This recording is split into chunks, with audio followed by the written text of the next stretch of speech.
Coming up on 5 Minute News.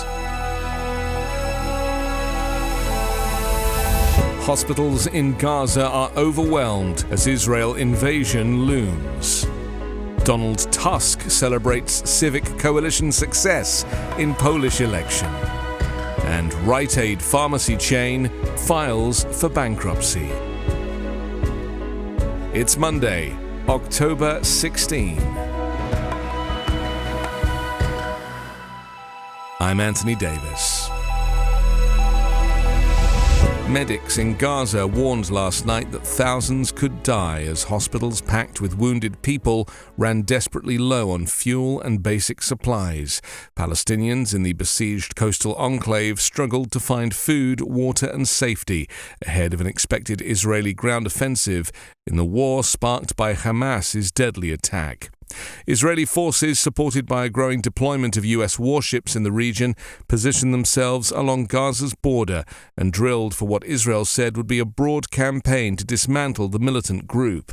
A week of blistering airstrikes have demolished entire neighborhoods, but failed to stem militant rocket fire into Israel. The Gaza Health Ministry said 2,670 Palestinians have been killed and 9,600 wounded since the fighting erupted, more than in the 2014 Gaza war, which lasted over 6 weeks. That makes this the deadliest of the 5 Gaza wars for both sides.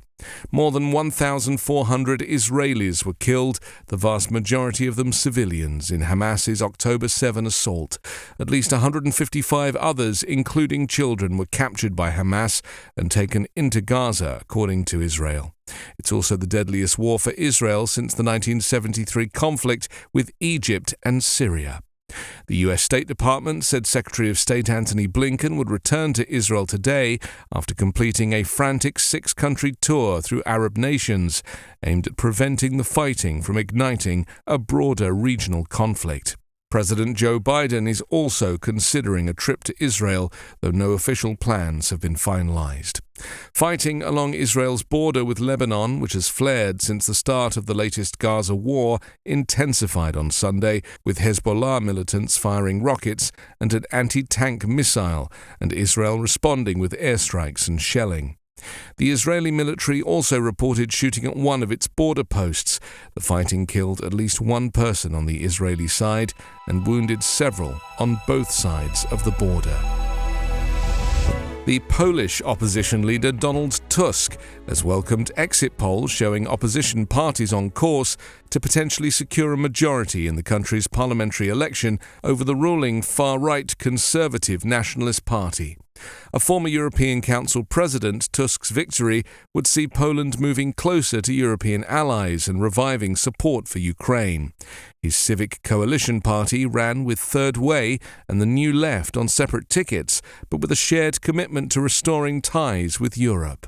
The ruling Law and Justice Party initially supported Ukraine, but ran on a reversal of its position, apparently believing that Polish voters were growing weary of Russia's war in the country.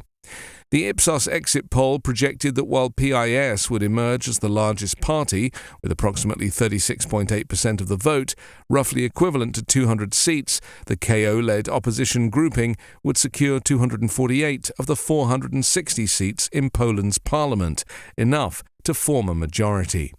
Notably, initial results suggested Sunday's election may also have inspired a higher turnout than in 1989, when some 63% of Polish people voted in an election that removed communist authorities.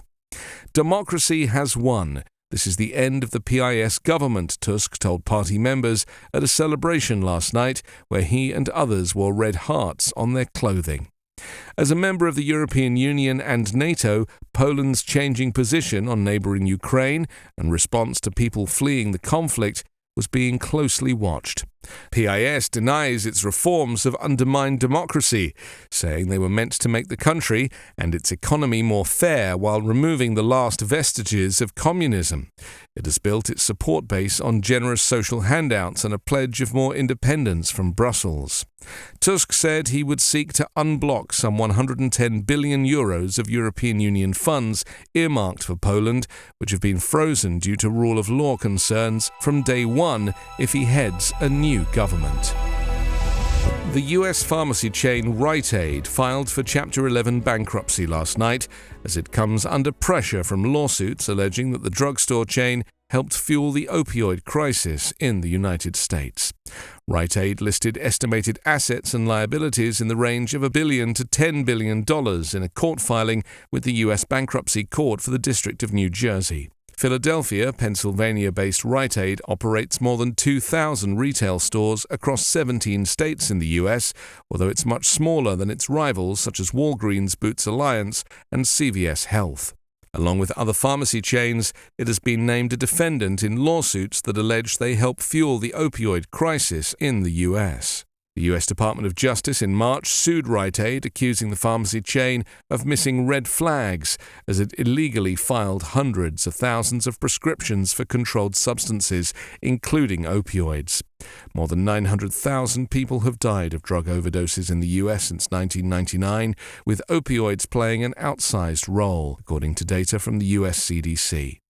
According to the Journal report on Sunday night, lenders will provide financing for Rite Aid to continue operating through the Chapter 11 bankruptcy process. Rite Aid employs around 47,000 people.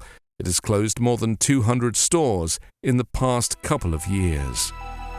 5 Minute News is an Evergreen podcast covering politics, inequality, health and climate, delivering independent, unbiased and essential world news daily.